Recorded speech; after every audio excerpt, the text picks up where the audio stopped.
E aí, pessoal, videozinho rápido aqui para vocês sobre composição de funções contínuas e o teorema do valor intermediário, tá? Quem quiser assistir os vídeos do Thiago, beleza, também eles vão estar como opcionais na aula, mas eles estavam bem grandes para o que a gente precisa, então uma versão resumida é essa, tá? Então, segue aí.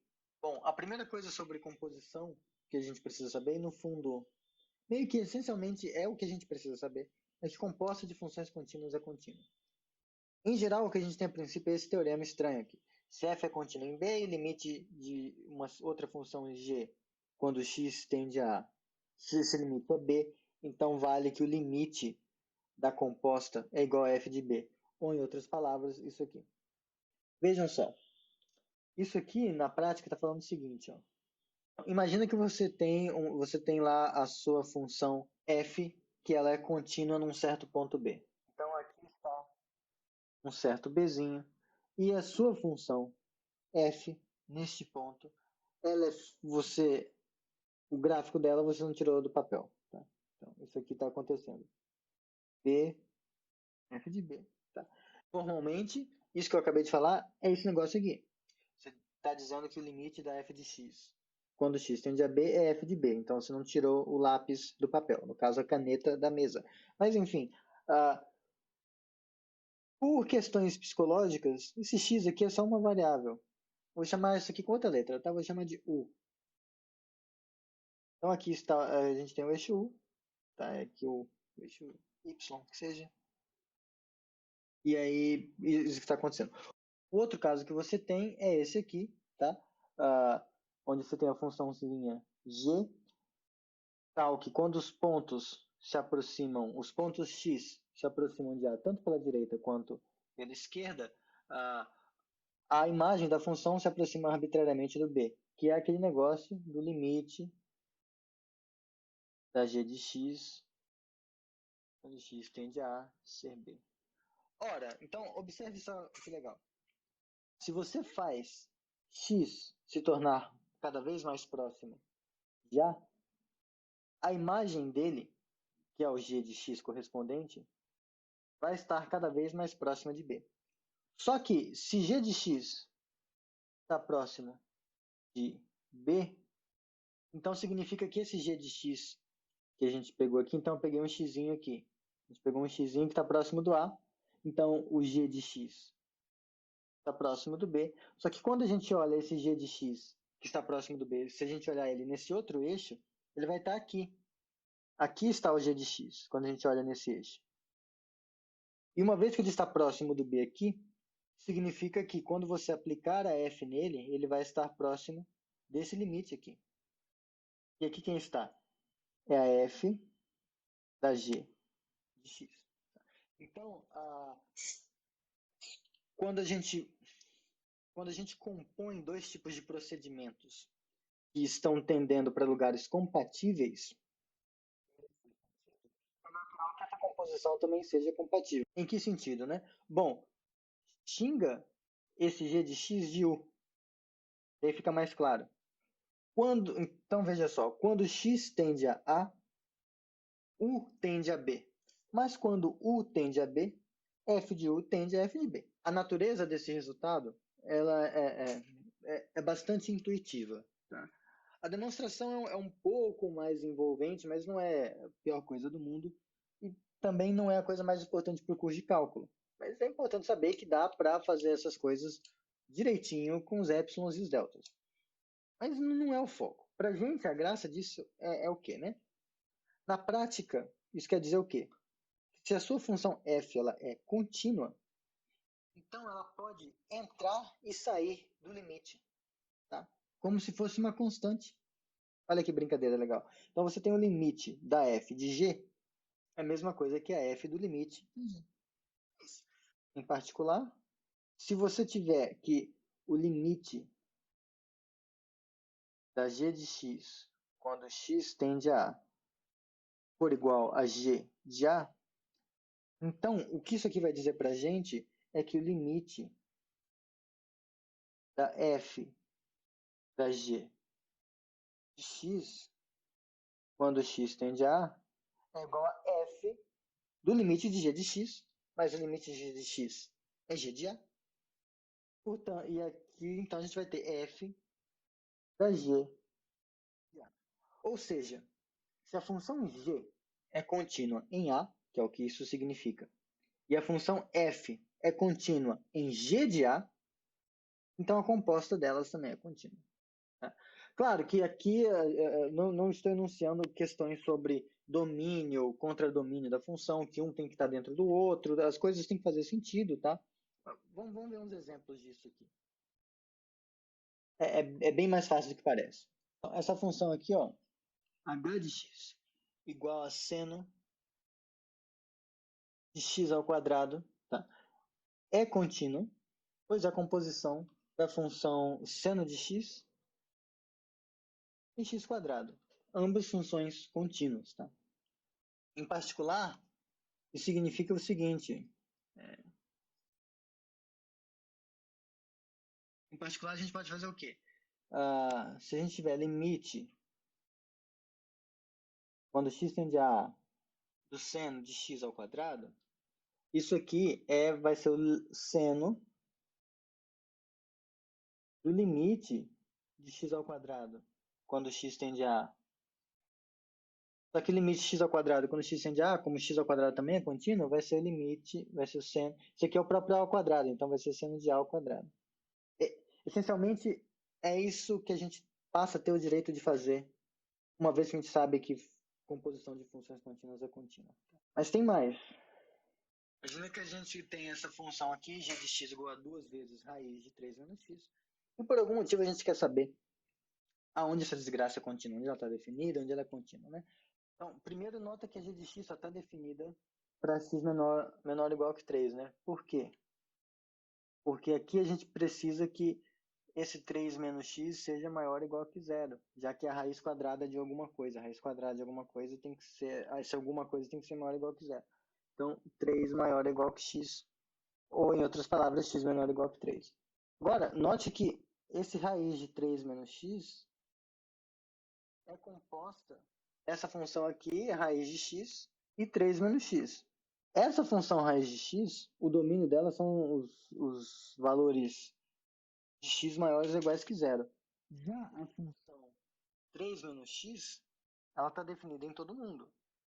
Então é claro que quando a gente pensa nessa composição aqui, a gente vai restringir também o domínio da função 3 menos x, a fim de que a imagem... Então, o que está acontecendo aqui, né? É a composta de raiz de x e 3 menos x. Quem é quem aqui na fila do pão? Bom, a função raiz de x é essa função doida aqui, ó. Por outro lado, a função 3 menos x é a função que é menos x, então é para cá transladado para cima. Então, ela tem essa cara, onde aqui é 3, tá? Porque em x igual a 0, y igual a 3. E aqui é 3, porque em x igual a 3, y igual a 0. Então, esse aqui é o gráfico dela. Então, nota só, quando a gente faz então essa composição, se a gente chama esse negócio aqui de f de x e essa outra aqui, 3 menos x igual a h de x, então essa função g que a gente tem aqui, então essa g de x, ela é igual a f de h. Mas toma cuidado pelo seguinte, a função 3 menos x, ela está definida em toda a reta real. Não tem problema, mas uma vez que a gente está fazendo essa composição, a gente passa a ignorar essa parte aqui dela. Ó. Essa parte daqui em diante, a gente ignora. Porque se a gente pega pontos que estão nessa parte laranja, se a gente pega um x que está nessa parte laranja aqui e aplica na função e aplica a função f nesse ponto, a gente teria a raiz de um número negativo. Então não pode. Então essa parte laranja a gente ignora. Então a gente faz isso aqui, ó. A gente ignora essa parte laranja e só vai pensar no gráfico da função h nessa parte, de menos infinito até 3. Bom, uma vez feito isso, É claro que a função g é composta dessas duas, e essa aqui é contínua, e essa aqui é contínua. Portanto, a função g é contínua, já que ela é o produto dessa, que a gente acabou de ver que é contínua, vezes outra que é contínua. Tá? Então, em geral é isso. Outros exercícios vão deixar essa ideia mais clara com o tempo. Tá? Mas a graça é que agora se a gente tem duas funções contínuas e compõe elas, então o resultado dessa brincadeira vai ser contínuo também. Bom, agora o teorema do valor intermediário. Primeira coisa que a gente precisa saber sobre ele é abreviar, porque é muito grande. Então é TVI, teorema do valor intermediário. Não confundam com o teorema que a gente vai ver na segunda parte do curso, que é o teorema do valor médio. Diferente. O teorema do valor intermediário, ele é, em certo sentido, bem mais geral, tá? E trata de um outro tipo de aspecto que não tem a ver com o teorema do valor médio. A ideia do teorema do valor intermediário, ela se captura com um desenho bem simples. Imagina que eu tenho um ponto A, aqui um ponto B. E aí são dados pontos no plano, cujas primeiras coordenadas são A e B, respectivamente. Então tem um ponto aqui. Eu vou colocar um outro ponto aqui. Aí a pergunta é, você consegue desenhar o gráfico de uma função que sai desse ponto aqui, A, chega nesse ponto aqui, sem tirar o lápis da lousa, do papel, seja lá onde você está escrevendo? Você consegue fazer o gráfico de uma função sem passar por esse ponto?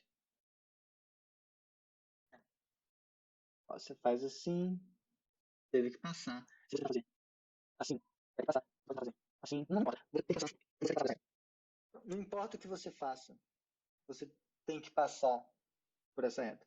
Aí a pergunta, a altura dessa reta aqui importa? Se tivesse colocado essa reta um pouco mais para cima ou um pouco mais para baixo, isso também não ia alterar em nada. Você sempre ia ter que passar pelo ponto.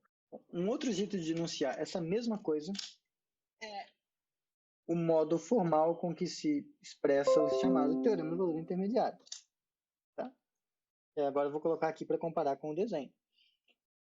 Se você tem uma função f que é contínua no intervalo fechado AB, ou seja, se você desenhar o gráfico de uma função sem tirar o lápis do papel, e você pega um número qualquer entre f de A e f de B, então vamos pegar aqui, isso aqui é f de A, isso aqui é de B, e aqui você pegou um número n qualquer entre os dois. Então existe um número intermediário, tal que f de c é n, ou seja, tal que a imagem da função passa justamente nessa altura n. Esse númerozinho c é exatamente um dos pontos onde está ocorrendo essa interseção que a gente viu aqui. Então, esse númerozinho c quer dizer que a função fez, por exemplo, esse trajeto aqui.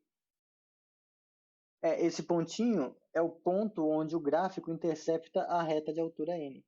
Mas nota, é um número, não significa que é um único. Então você também poderia ter coisas assim. Você poderia ter uma função que fez isso. O fato é, da continuidade da função, você consegue garantir que vai existir esse número. Isso é um tanto quanto mágico, às vezes. Então, para que serve? Situação. Se f de A bem R é contínuo, vou colocar assim. F de A é menor que zero. E f de B e f de B é maior que zero, então f tem raiz ou um zero, se você preferir chamar assim, nesse intervalo. Você está com a sua função aqui está o A e o B, e aí você sabe que a sua função no ponto A ela assumiu um valor negativo e no ponto B ela assumiu um valor positivo. Se a sua função é contínua, então necessariamente, pelo menos uma vez, a função teve que passar por esse eixo, pelo eixo x. Então, esse ponto onde ela passou aqui é uma raiz, é um zero da função. É um ponto onde a função tem valor zero. Então, se você precisa fazer estimativas, e você já tem A e B que fazem isso, você pode agora tentar dar uma puxada, pode tentar pegar um B para cá e pode tentar pegar um A para cá e ver se a mesma coisa acontece. Se a mesma coisa estiver acontecendo, então ótimo, você já conseguiu melhorar a sua estimativa. Então, é um tipo de coisa onde o teorema do valor intermediário é útil. Outra, não, será que existe, por exemplo, um x real tal que seno de x é igual a x menos 1, por exemplo? Então, vocês podem pausar o vídeo para pensar um pouco, tá? Como que vocês poderiam proceder. Com o teorema do valor intermediário, tem um jeito muito bonitinho. É um truque assim, nada nessa mão, voa lá. Tá. Como, né? Bom, você faz isso aqui, ó. F de x igual a x menos 1 menos seno de x. Então a gente vai pegar essa e subtrair essa. Pra quê, né? Bom, nota que f é contínuo, já que ela é uma adição, subtração, como vocês preferirem, de funções contínuas. Agora, quando a gente faz f de zero, isso aqui é zero menos seno de zero. Seno de zero é zero, isso aqui deu menos 1. Por outro lado, se a gente faz f de 3π sobre 2, isso vai ser 3π sobre 2, repete menos 1, e aí menos seno é maior do que zero. Portanto, tem que existir algum r que pertence que está entre 0 e 3π sobre 2, tal que quando a gente fizer f de r, isso dá zero. Porque o zero está entre menos 1 e 3π sobre 2. Descobriu que em zero ela está valendo menos 1, e em 3π sobre 2 ela está valendo 3π sobre 2 mesmo. Então, sei lá, está uma coisa assim. Então é claro que como essa função é contínua, em algum momento ela deve ter passado pelo zero. Mas então, se f de r é zero, significa que r menos 1 menos seno de r é zero, ou seja, r menos 1 é igual a seno de r. Tá? Então, são vários truquezinhos que a gente pode usar o teorema do valor intermediário. Tá? Estimar se existe uma raiz ou não no intervalo, ajudar isso para ir encontrando raízes, fazer esses truques o pessoal chama de ponto fixo ou variações, tá? Tem muitos truquinhos assim. E nos exercícios a gente vai pegar mais traquejo em como faz isso, tá? Então, por hora é o que eu tinha para falar para vocês e nos vemos daqui a pouco ou na quarta-feira, dependendo do horário que você estiver vendo este vídeo, tá? Então, tchau, tchau.